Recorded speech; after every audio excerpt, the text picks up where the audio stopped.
Olá, minha gente! Sejam muito bem-vindos ao Cultura e Mercado em Foco, seu canal de diálogos históricos e contextuais sobre o mercado cultural brasileiro.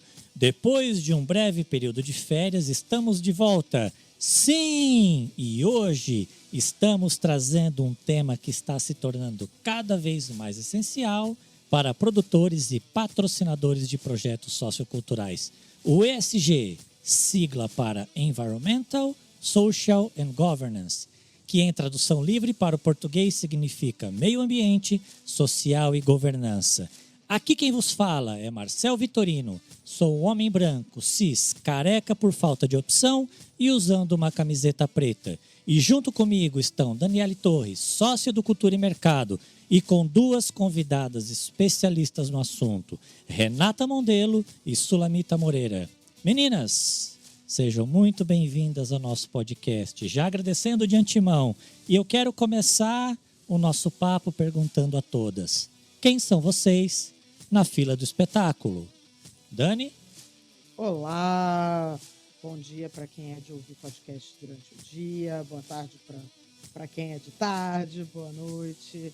Eu sou a Daniele Torres, eu sou uma mulher preta desbotada, de pele clara, com cabelos crespos, que hoje estão presos para cima. Tem um rosto triangular, um queixo um pouco mais fino, uma testa grande, olhos grandes, castanhos escuros, tenho uma boca grande, quase sempre sorrindo, sou uma figura sorridente, um tanto bagunceira. E na fila do espetáculo eu sou quem tenta viabilizar os espetáculos culturais, eu sou quem tenta fazer a captação de recursos e quem está sempre por trás, né? Eu estou no bastidor do bastidor, na produção executiva, na captação, na busca de financiamento. Acho que sou essa pessoa. Obrigado, Dani. Obrigado pela sua presença. Renata? Olá, gente. Eu estou muito feliz de estar aqui participando do podcast Cultura e Mercado em Foco. Quero agradecer o convite. Eu sou morena, cabelos longos, eu uso óculos, eu estou vestindo uma camisa social azul. Desculpa, é verde? Não é azul, não, é verde. Também como a Dani, estou sempre sorrindo, né? Eu acredito muito na positividade. E na fila do espetáculo, eu sou aquela que fica trazendo a decisão pelo bem comum, né? O propósito da Diversa Comunicação, que é a minha empresa, é trazer práticas, trazer atitudes e trazer consciência para as organizações. Então, eu fico ali pensando em como a gente pode fazer melhor, como a gente pode fazer impactando menos, sendo mais humanos, e definindo aí, né, esse novo conceito de sobrevivência, né, para todos os negócios, que é a sustentabilidade.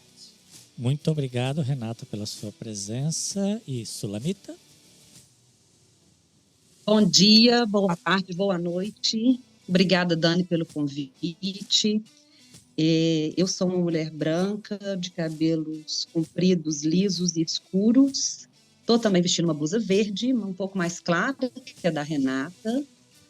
Estou sentada aqui, atrás de mim tem uma parede de tijolinhos com um quadro, que é uma janela vermelha, na verdade. É uma janela que acha que é um quadro. Quem sou eu na fila do espetáculo? Eu sou uma pessoa apaixonada por meio ambiente, trabalhei com isso muitos anos e, propriamente dito, com regularização ambiental, em outras frentes, com projetos socioambientais, e sempre trabalhei nessa área ambiental, trabalhei muitos anos dentro de uma instituição cultural. Então, eu sempre trouxe essa questão do setor cultural junto comigo. E hoje eu trabalho com captação de recursos via lei de incentivo, trabalho com Lei Rouanet, trabalho com assessoria e consultoria de instituições culturais e sociais, e agora a gente está trazendo essa visão do ESG de uma forma mais consistente dentro dessa atuação nas assessorias e consultorias para essas instituições. Muito bem, Sulamita. Obrigado pela sua presença. E vamos lá.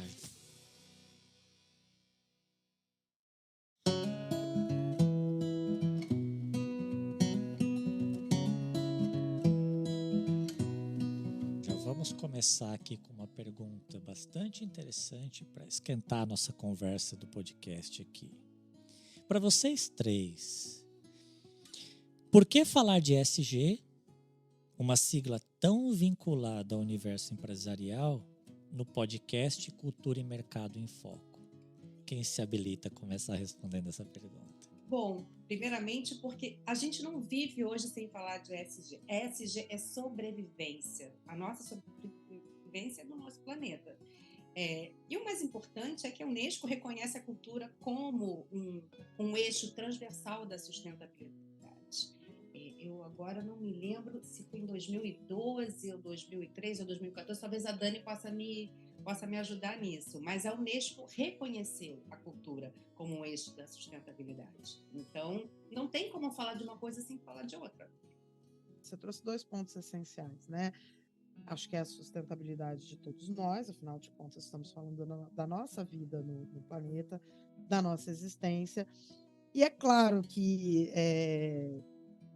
tendo a cultura um eixo transversal, isso significa que o ESG precisa ser considerado em todas as ações, em tudo que a gente faz, também dentro da área cultural. A gente já fala há algum tempo sobre ESG, sobre os ODS, quando a gente pensa na captação, quando a gente pensa no relacionamento com as empresas, mas tem que ser muito além disso, tem que ser dentro do que a gente faz, tem que ser no dia a dia, no nosso exercício diário. A gente precisa ser, e a gente é muito, eu acho, já na área cultural, a gente até a gente é muito inclusivo, a gente é muito diverso, a gente é muito acessível, a gente é muito democrático. A gente precisa se aproximar, acho que cada vez mais do acho que aí está um grande dever de casa, da parte ambiental. A gente precisa ser cada vez mais sustentável financeiramente, que é uma dificuldade eterna da área cultural, e ambientalmente. Acho que tem alguns desafios aí. Mas é claro que dentro de um espaço onde a gente se propõe a pensar e conversar sobre cultura, primordialmente, mas não só, até porque é isso, é transversal, está conectado com tudo. É claro que a gente precisa, então, trazer um pouco esse assunto do ESG para essa nossa reflexão também, né? Como a cultura tem lidado com esse tema? Como ela tem absorvido isso? Quanto ela tem feito o dever de casa de ter nos seus projetos a governança, por exemplo, nem falei de governança, né? Que é uma outra missão difícil para quem trabalha com cultura.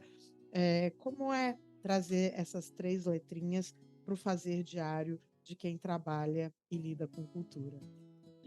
O setor cultural, ele é um setor econômico também, né? E eu acho interessante que saiu essa semana um artigo na Folha de São Paulo de uma recente pesquisa do Observatório do Itaú Cultural, que identificou que o setor cultural e das indústrias criativas, ele contribuiu com 3,11% do PIB. Isso é mais do que do que a indústria automobilística, que representou 2,1%. Então, se você compara a indústria criativa, né, e o setor cultural, ele tem um peso muito grande, né? Então, por que não olhar para o ESG como a indústria automobilística precisa olhar, né? Como os setores minerários precisam olhar, né? Então, a gente também precisa olhar, né? Então, é isso que eu queria trazer essa reflexão. Ele não está fora, não pode se abster de trazer essas práticas também para dentro do setor cultural. E eu acho uma coisa mais interessante, que o setor cultural é o único setor que tem um potencial enorme, porque a área da cultura, ela não é, para além, né, dessas ações ambientais, de regularização, das questões sociais, né, de ter tudo o que o ESG determinam, o setor cultural na área ambiental, que eu acho que é um foco que eu trago muito, pela minha bagagem e também pelo momento que a gente está, que se a gente não trouxer esse olhar e não tiver uma mudança de postura, a gente não tem um futuro, né? A humanidade não tem um futuro. Então, vai ficar cada vez mais difícil de sobreviver e doenças respiratórias e poluição e desastres ambientais. E aí a gente precisa ter um olhar para isso agora. E o setor cultural, ele tem esse potencial de sensibilização. Ele vai além das ações. Ele muda o outro também, né? Então, eu acho que isso é uma coisa, é uma ferramenta muito importante, que precisa ser usada cada vez mais, que já está sendo usada, mas que ela precisa ser usada cada vez mais, porque aí a gente vai além das nossas próprias ações. A gente consegue interferir nas pessoas e nos outros setores também. Eu quero aproveitar, em cima do que vocês falaram, da questão da importância, por onde começar? Independente de qual setor que a gente está falando, seja no setor empresarial, corporativo, ou seja no mundo cultural, que é o objetivo primeiro aqui desse podcast, por onde começar? O que falta? Porque não é só postura, não é só comportamento. Como trazer os profissionais da área que comecem a tratar esse assunto com a devida importância e como levar conhecimento para que esses profissionais saibam como fazer. Bom, então é importante que as pessoas entendam, né, e inclusive que as empresas entendam, que não existe uma empresa sustentável sem uma liderança sustentável. Então, quando a gente fala disso, a gente está falando do G. Tudo começa pelo G. O G é uma tomada de decisão. O CEO, o presidente, o diretor, né, a alta administração, ela decide que aquela empresa, a partir de um certo momento, ela vai inserir sustentabilidade na sua gestão, ela vai ser orientada para valores, ela vai definir causas e propósitos. E a partir daí, né, dessa decisão desse líder, sim, aí a gente passa para um segundo estágio, né, que é olhar para aquela empresa, entender o que ela definiu como propósito, valores, e visitar a empresa como um todo. É como se fosse um checklist. Então, você vai ali na letrinha E, que cuida de meio ambiente, e você vai fazer um checklist. Você vai olhar para os seus processos, né? De que maneira você pode trabalhar a gestão de resíduos, de que maneira você pode trabalhar. Tem coisas simples, por exemplo, algumas empresas, eu acompanhei muito isso, né? Que trocaram o copinho de plástico por uma caneca. Isso já é uma decisão, né? Uma decisão para o meio ambiente, né? É simples e todo mundo pode fazer, qualquer empresa pode fazer. Então, quando a gente fala dessa, a gente fala de aquecimento global, de poluição, de desmatamento. E aí a gente tem que olhar para esse processo. Eu consigo mitigar alguma coisa dentro do meu dia a dia? Né? E aí ele vai lá no S também, né? Quando ele fala do S, ele está falando de pessoas, então ele está falando de diversidade, ele está falando de direitos humanos, ele está falando de políticas de contratação. Como é que eu posso melhorar, né, o engajamento dos meus funcionários? Como é que eu posso trabalhar a proteção de dados, né? Isso é algo que você pode decidir na sua empresa. Como é que eu posso olhar para os meus clientes e fazer que os meus clientes estejam satisfeitos, ao mesmo tempo olhar para o meu fornecedor e passar esse meu comportamento ético para esse fornecedor? É uma visita que a empresa faz. E aí eu vou lá no G, né? Como é que eu trabalho? Às vezes é uma empresa grande, ela tem um conselho, né? Meu conselho é diverso, minha diretoria é diversa, eu vejo etnias representadas, eu vejo pessoas diferentes representadas, diferentes culturas representadas. Enfim, é uma visita integral que você faz. É como se fosse um check-up da sua empresa, né? E aí, depois que você olhar e entender o nível de maturidade que você tem, aí você começa a tomar outras decisões, né? Com quem você vai se associar. Hoje a gente tem CBEDS, que é o Conselho Brasileiro de Desenvolvimento Sustentável, o Instituto Ethos. Será que você pode se certificar como uma empresa B, né? Então, ele passa então para outras etapas. Mas a primeira coisa que acontece é essa decisão, né? A liderança decide, sim, a minha empresa vai ser uma empresa sustentável. E aí ele tem que olhar, definir propósito, missão, visão, quais são os meus valores. E aí depois ele passa do discurso para a prática, né? O que a gente vê muito hoje nas empresas é o tal gap entre o discurso e a prática. Não adianta nada você falar que você faz e você não fazer. Então, Eu acho que esse é o primeiro passo, né? E depois a gente vai ali para as ações efetivas, né?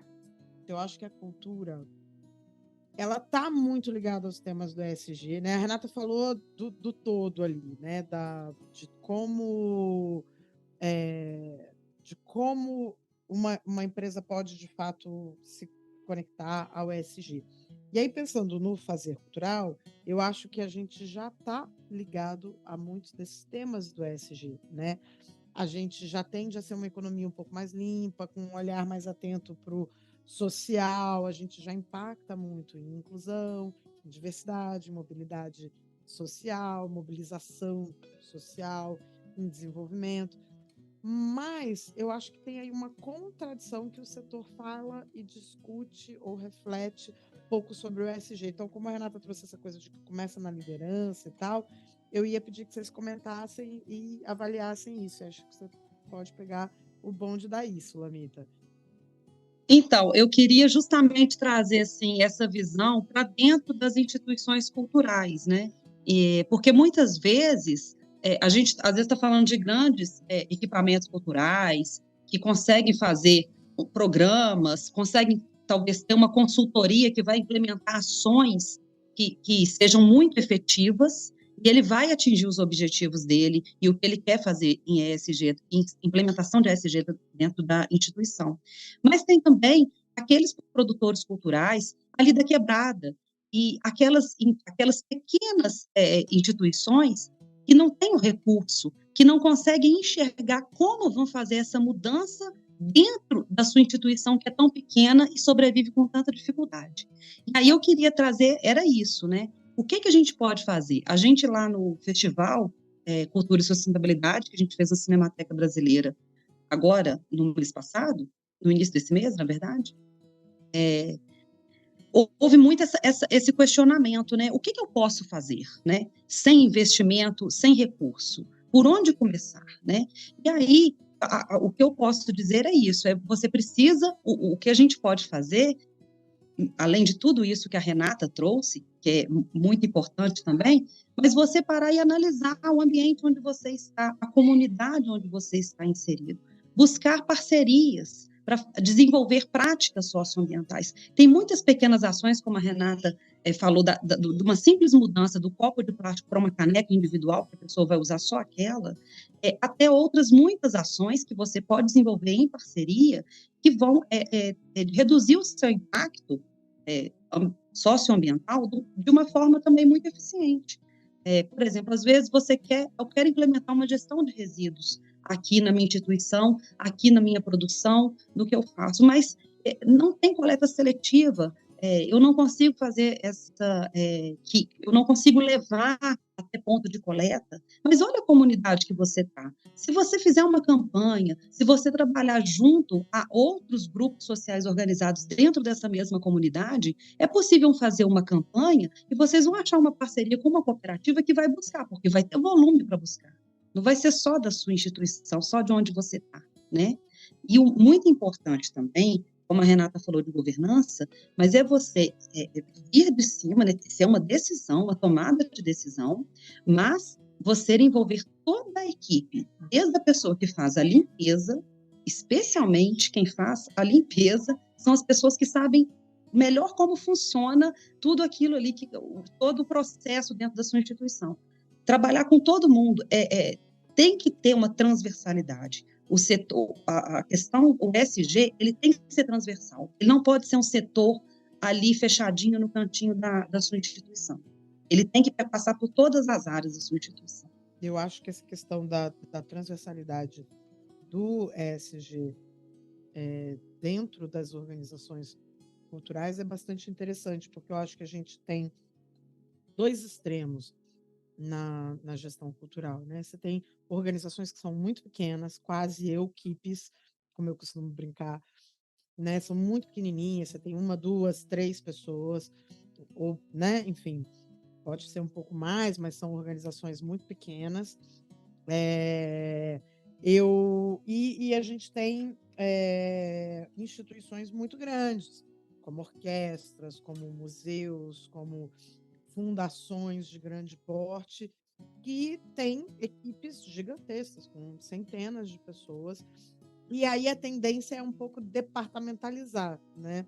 Ah, então precisa ter alguém que pense isso. Tem aí uma pessoa que fica com essa responsabilidade, com essa missão, que é o cara que vai lá pensar numa ação, de fato, vai trocar o copinho por uma caneca, por uma garrafinha sustentável, que vai.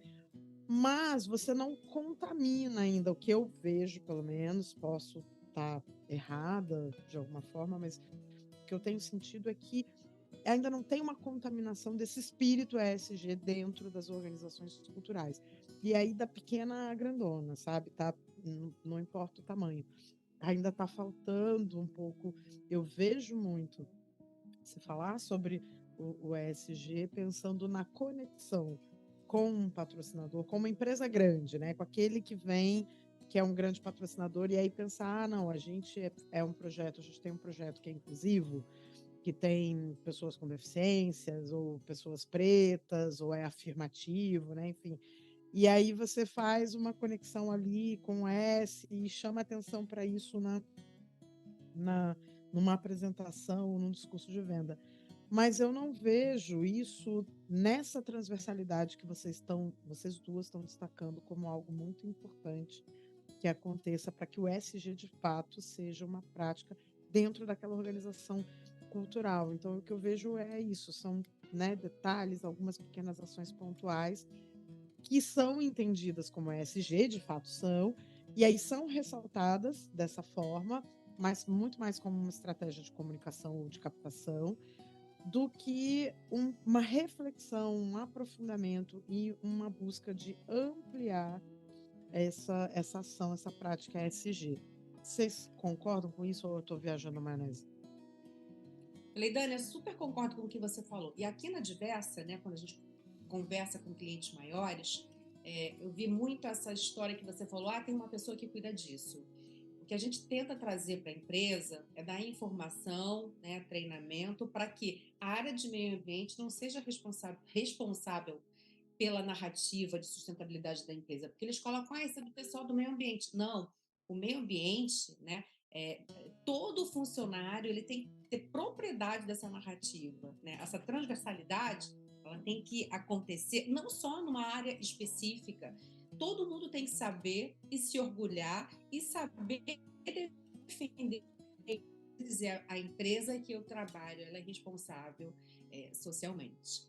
No que tange a questão do mercado, né, desse mercado específico, talvez seja interessante, né, que vocês comecem a se unir, que comecem a trazer essa pauta para outras discussões, porque a sustentabilidade ela é sustentabilidade econômica e sustentabilidade de sobrevivência no mercado, né?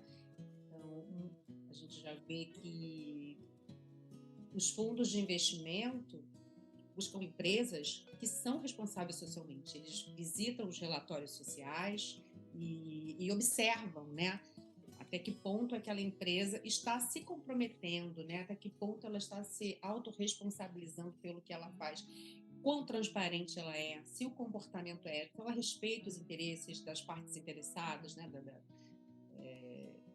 da cadeia produtiva, né? Então, pode ser um movimento, penso eu que seria muito bom que isso começasse, empresas começassem a fazer eventos para falar sobre a sustentabilidade na cultura, né? Que começasse a provocar isso e, claro, implementar e informar, né? Quando você fala também que não chega na ponta, eu penso, a informação é libertadora, né? E muitas vezes a gente senta com o cliente, ele diz assim, eu quero um treinamento de sustentabilidade. E não é treinamento que ele quer. A gente descobre isso, né? Depois de uma reunião de briefing, a gente descobre que não é nada disso.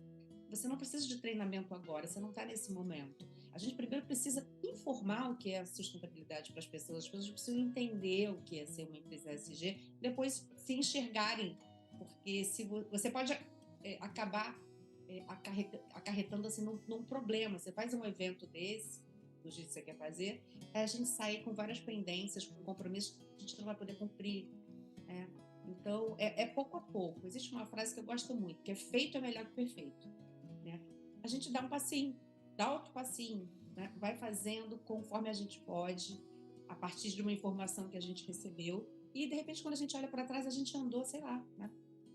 A gente fez aí uma jornada, a gente deu 1.000 passos, deu 10.000 passos. Então, é o começo, né? Como tudo se inicia pela informação, e após a informação, eles começam a fazer uma adaptação, que é possível. Tem muita coisa que é bacana. A Sulamita trouxe aí a questão quando você faz parcerias, né?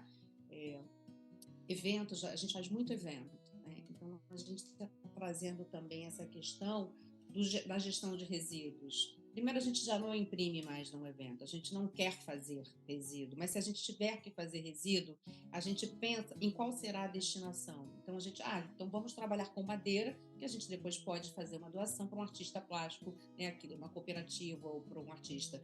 Então a gente vai fazer compostagem com toda a alimentação que sobrar. Então, a gente também tem uma parceria com uma empresa do estado do Rio de Janeiro que já faz compostagem e transforma isso em adubo. É pensar... não é só pensar que eu não tenho dinheiro para isso. Antes disso, é pensar o que pode ser feito agora, né? Mudanças de atitude, comportamentos. E é isso, né? É um pensar, e o primeiro passo é ter a consciência de que a gente quer fazer isso. Tem muito a ver com planejamento isso, né, Sula? Você fez um evento agora, a Sulamita acabou de fazer, você estava citando, né, Rê, os eventos e o quanto isso é importante e o quanto a informação é importante.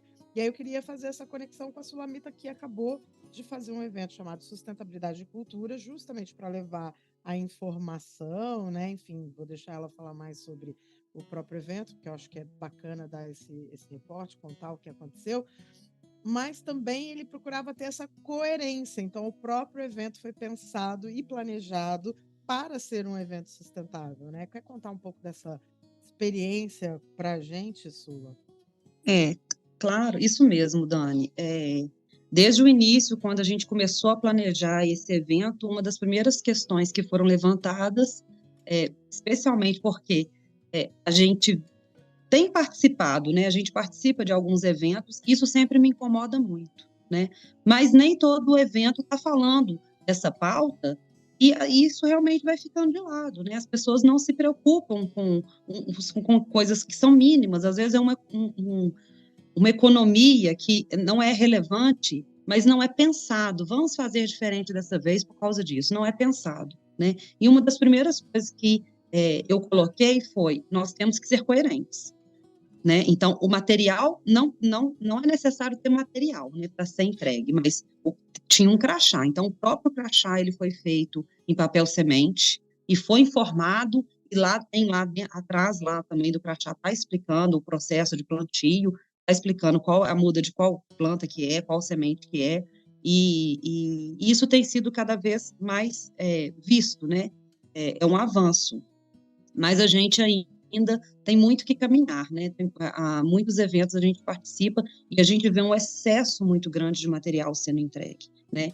Uma falta de criatividade para trazer, e nós estamos no setor mais criativo que existe, né? Que é o setor cultural. Então, falta uma coisa de olhar para dentro mesmo, né?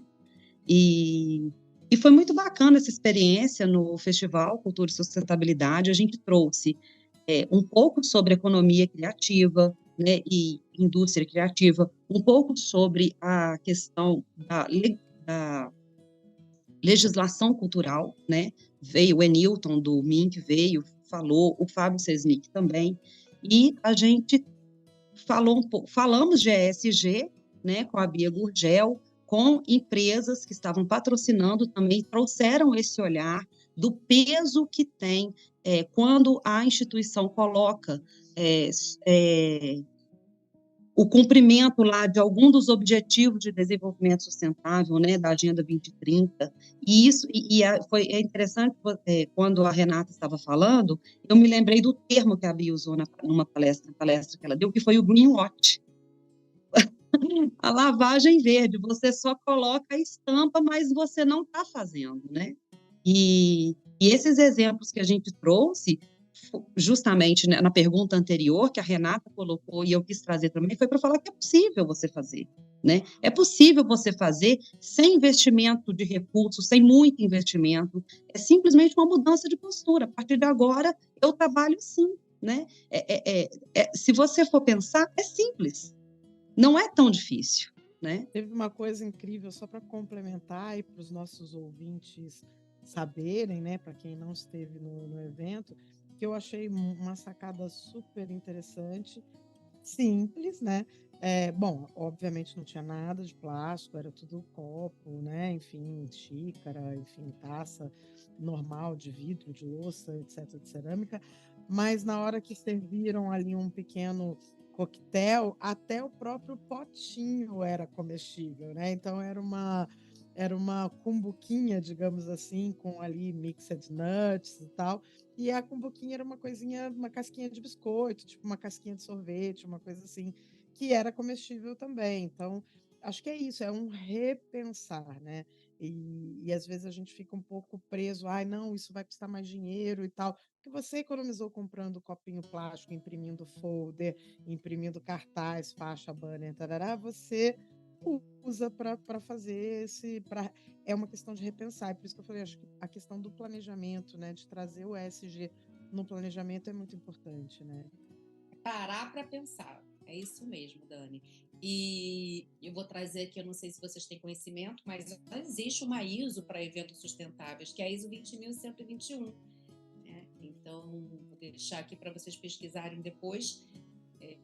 Claro, aí sim, a gente está falando de um projeto muito mais complexo, né? Que aborda, de fato, os temas da economia local, de logística reversa, né, e tantos outros, do impacto ambiental, né, a sua relação com a comunidade.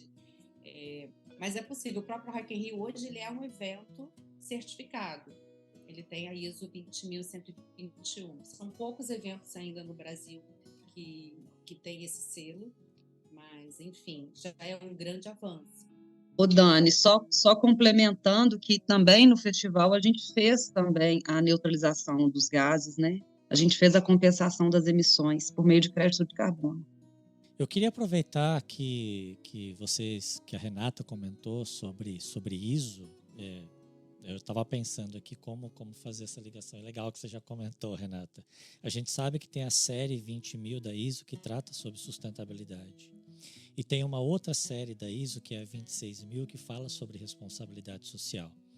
E a ISO, ela é importante quando a gente fala no ambiente empresarial, no mundo empresarial, porque isso determina melhores práticas, isso garante que as empresas elas tenham selo, independente de qual selo que a gente está falando, seja selo de qualidade, selo de sustentabilidade, responsabilidade social, etc. E aí, se as empresas elas estão praticando melhores práticas num determinado momento, pode ser que isso vire uma norma, e uma vez virando uma norma, elas são responsáveis, inclusive, para prestar contas para o governo, né? Para as organizações que fiscalizam essas empresas. E aí eu quis dar esse contexto porque eu quero fazer a pergunta: qual que é o próximo passo para a área da cultura? É se adequar a normas, seria ter normas como a gente tem da série 20.000, da série 26.000, que servem para as empresas, ou algum outro conjunto de normas. Porque quando a gente fala do G, que é a governança, e aqui a gente começa a falar de projetos que são patrocinados, né, com dinheiro, com verba de renúncia fiscal, existe uma governança muito forte do governo na prestação de contas. Mas e os outros, e as duas outras siglas, né, o E e o S? Qual que seria o próximo passo para que as empresas e os equipamentos culturais eles passem a olhar para o ESG de uma forma muito mais forte do que é observado hoje? Eu quero fazer um comentário, então, Dani. Eu acho super difícil, eu entendo pouquíssimo sobre certificações, isso não é um assunto que eu conheça muito, mas tem uma coisa interessante que a gente pode fazer talvez um paralelo aí, e aí as meninas completarem para a gente a reflexão, Na área cultural, a gente trabalha muito com incentivos fiscais, com as leis de incentivo. E aí, nas leis de incentivo, a gente tem obrigatoriedades que trazem a gente, por exemplo, a gente tem obrigatoriamente contrapartidas sociais. Então, isso traz a gente um pouco para o S. A gente tem uma contrapartida de prestação de contas, que obriga a gente a melhorar a nossa governança.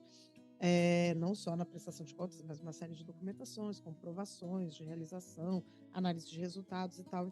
Temos aí um pouco de governança de uma forma talvez um pouco obrigatória. Inclusive questões de acessibilidade, né, para pessoas com diversos tipos de deficiência, isso é obrigatório. Então tem uma série de coisas que a própria lei de incentivo fiscal traz e faz com que a gente acabe contribuindo com algumas dessas letrinhas. Talvez esteja faltando trazer aí uma obrigatoriedade mais para o lado ambiental. Existe a pergunta dentro da Lei Federal de incentivo, mas não existe essa obrigatoriedade. Pode ser um ponto aí, isso equivaleria talvez a essas certificações, ao que essas certificações trazem? Eu queria aproveitar, já que você está falando dessa possibilidade de, talvez, né, trazer essa questão ambiental como uma obrigatoriedade dentro das leis de incentivo, é uma reflexão que eu tenho feito já tem um tempo. E eu estava meio que convencida de que está faltando uma contrapartida ambiental nas leis de incentivo.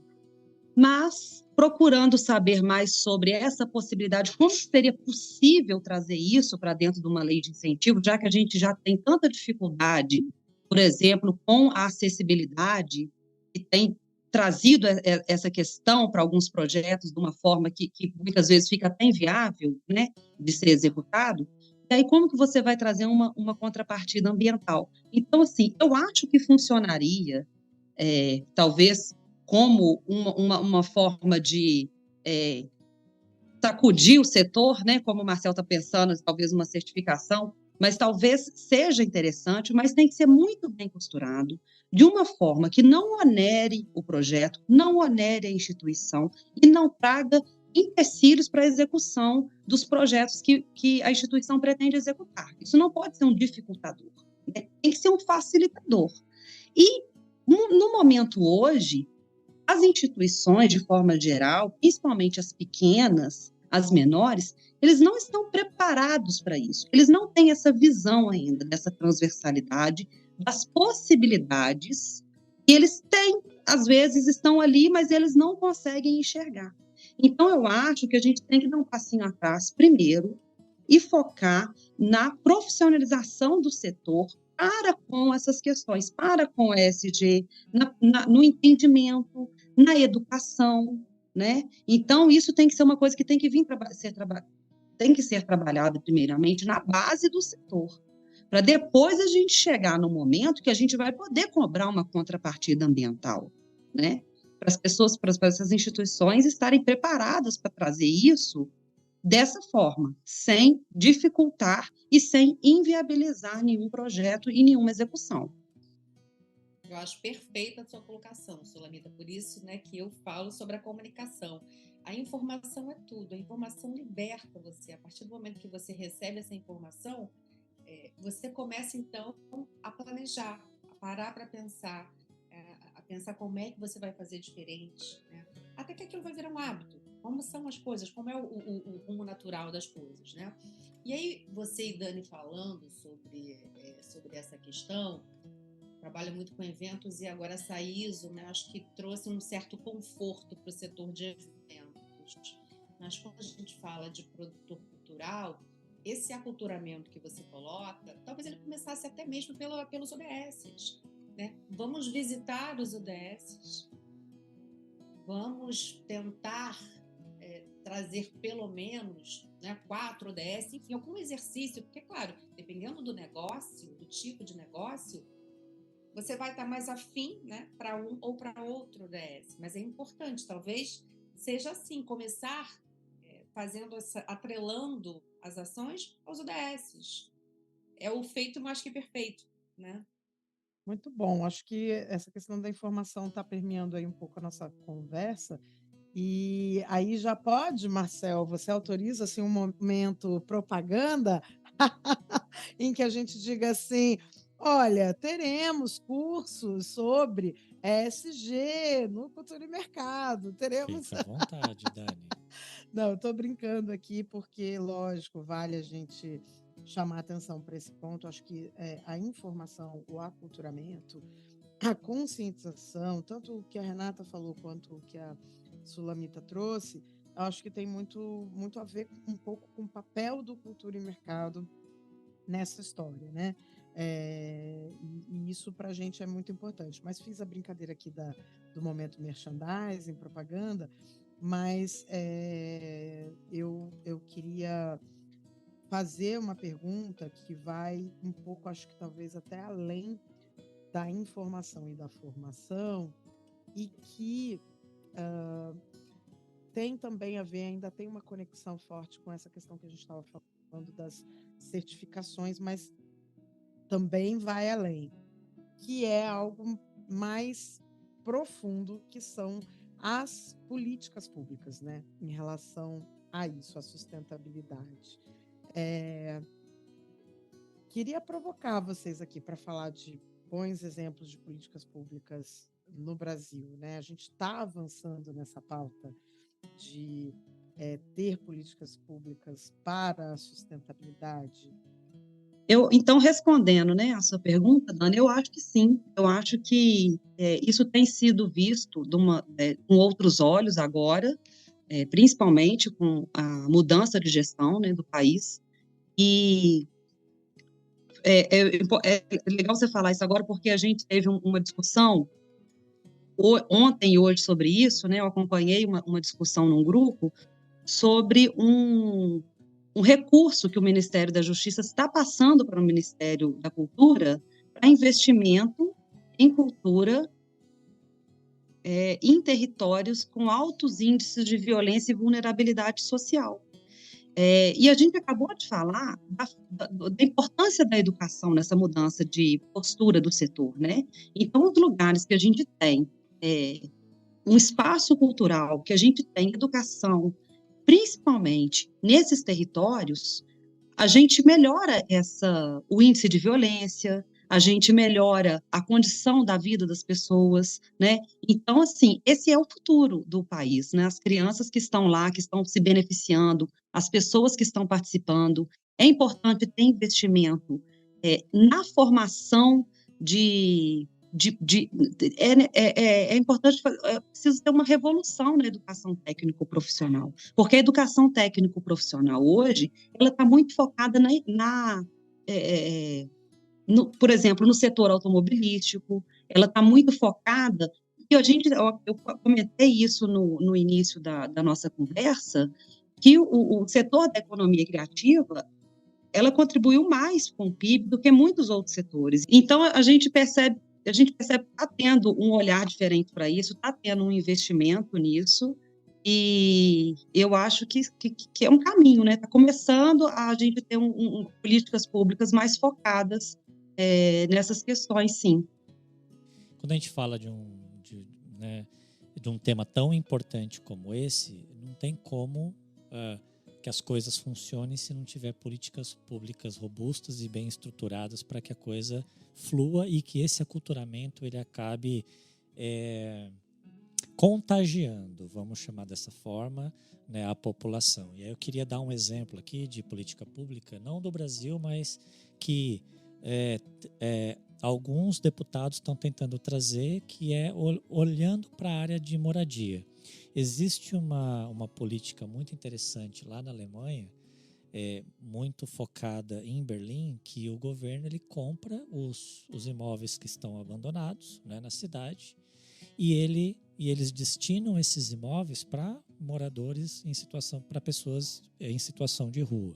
Então é uma política que está muito focada no social e para aquelas pessoas que estão vulneráveis ou que de alguma forma são viciados, seja em álcool, seja em droga, eles fazem o primeiro passo de assistencialismo e depois eles dão condição, né? Fazem cursos preparatórios, profissionalizantes, para que essas pessoas possam voltar a se inserir na sociedade. E depois, uma vez que essa pessoa ela está inserida e tem condição de morar, né, dignamente, assim, pagar pela sua moradia, também tem acesso a moradias mais baratas, que também é destinada da prefeitura. Então, é uma política muito bem estruturada, que alguns deputados, né, estão tentando trazer aqui do Brasil, mas é uma discussão muito longa até a gente conseguir implementar. Então, é um exemplo de política pública que poderia ser usada e que poderia ser muito bem trabalhada. Fora, né, outras que têm a ver com educação, que é bastante importante a gente começar a pensar nisso também.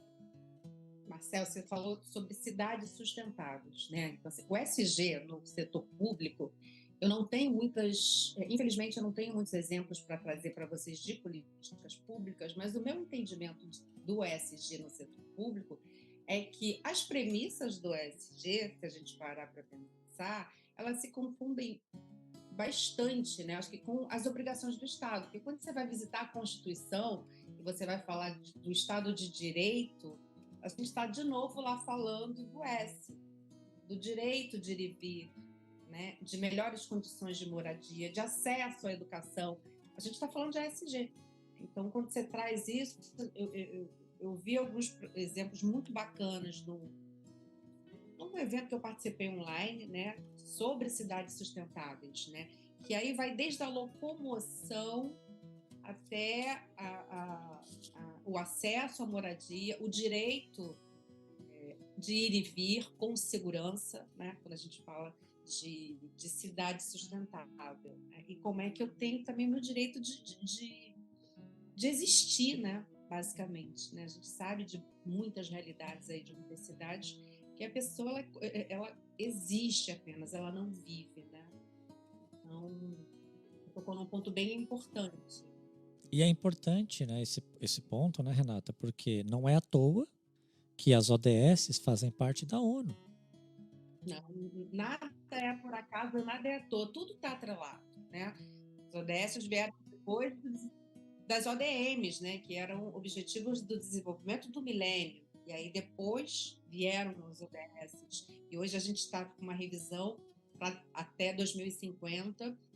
Eu já li artigos que falam que o ESG vai virar ESGH, né, de humano, de humanização, porque ele vai trazer essa questão tão crucial, né?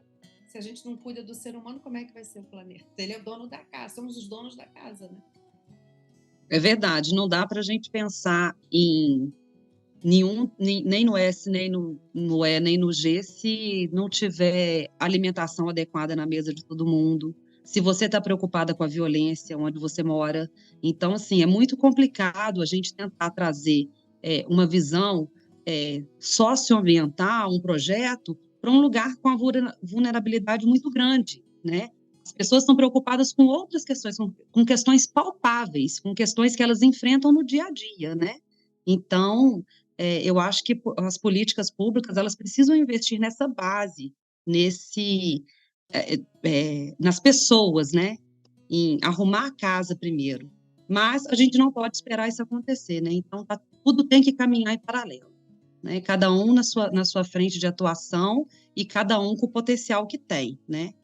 E aí eu quero aproveitar também esse ensejo que né, você comentou, né, Dani, do papel do Cultura e Mercado e de tantas outras escolas de negócio, instituições, né, que visam, né, a levar o conhecimento, né, para as pessoas, o papel dessas instituições de levar esse conhecimento, o papel nosso aqui do podcast, de plantar uma sementinha para que as pessoas possam buscar e se aprofundar ainda mais nesse tema. O que eram os OSMs lá atrás, quando nasceu? O que são as OSMs, não, desculpa, as ODMs lá no passado? O que são as ODS agora? Né? O que está na Agenda 2030 que vai se converter numa agenda de 2050? O que significa o H que vai entrar para complementar o ESG, colocando mais o H, olhando para o ser humano? Então, E aí, nesse sentido, gente, eu queria aqui caminhar para os finalmente da nossa conversa, para que vocês, se vocês pudessem falar para os nossos ouvintes aqui, lembrando que os nossos ouvintes não fazem parte só do mundo cultural, mas também, né, público que não está envolvido no mundo cultural, está envolvido, enfim, no mundo corporativo, que está iniciando, está em momento de início de carreira. O que vocês têm de dicas para que essas pessoas, os nossos ouvintes, ou nós mesmo, eu aqui, né, como host do podcast, possa me aprofundar ainda mais nesse tema do ESG? Hoje como a gente falou, né, é um tema que está em alta, então, assim, tem diversos meios de você adquirir esse conhecimento, né? Tem os cursos, né, que a Dani falou também, o curso aí do Cultura e Mercado, que é específico para o setor cultural, que eu acho muito interessante, e livros tem para todos os perfis. Eu acho que é importante você se identificar primeiro, qual que é o meu perfil? E aí eu vou procurar esse conhecimento, eu preciso entender, eu vou procurar um livro de introdução ao ESG, né? Eu vou procurar um livro de implementação de práticas na minha instituição, eu quero fazer isso na minha instituição, né? Aí você tem ESG, justiça climática, e você entra em diversos outros temas, você se aprofunda no que for relacionado ao seu perfil. Tem muitas opções hoje para adquirir esse conhecimento, tem muita informação disponível no mercado. Eu trouxe aqui um livro de um pioneiro da sustentabilidade, que é o Ricardo Voltolini. E aí eu acho que vamos falar de ESG é uma bíblia, tá? Porque o Ricardo está nessa área há mais de 40 anos. E ele conta no Vamos Falar de ESG tudo que ele viveu nesse tempo. Quando ele não conseguia sentar com o CEO, quando ele não conseguia, né, quando ele chegava, ele só sentava primeiro com o analista, depois a pauta foi ganhando mais protagonismo dentro da empresa, até hoje ele sentar ali com o conselho e pensar a estratégia com a empresa. E o Marcel falou aí da juventude, né, que está chegando agora. Nossa, é muito desafio. Quando você fala em juventude, eu penso em tecnologia, eu penso em internet das coisas, e eu fico muito assustada, porque a tecnologia e tudo isso que a gente vê, desses fenômenos, né, TikTok, Facebook, eles nasceram, muitos deles, na clandestinidade, né? Um nasceu porque tinha um hacker que entrava era um gênio, que entrava dentro do site do Google, e enfim, é uma terra sem lei. O S não está permeando de jeito algum.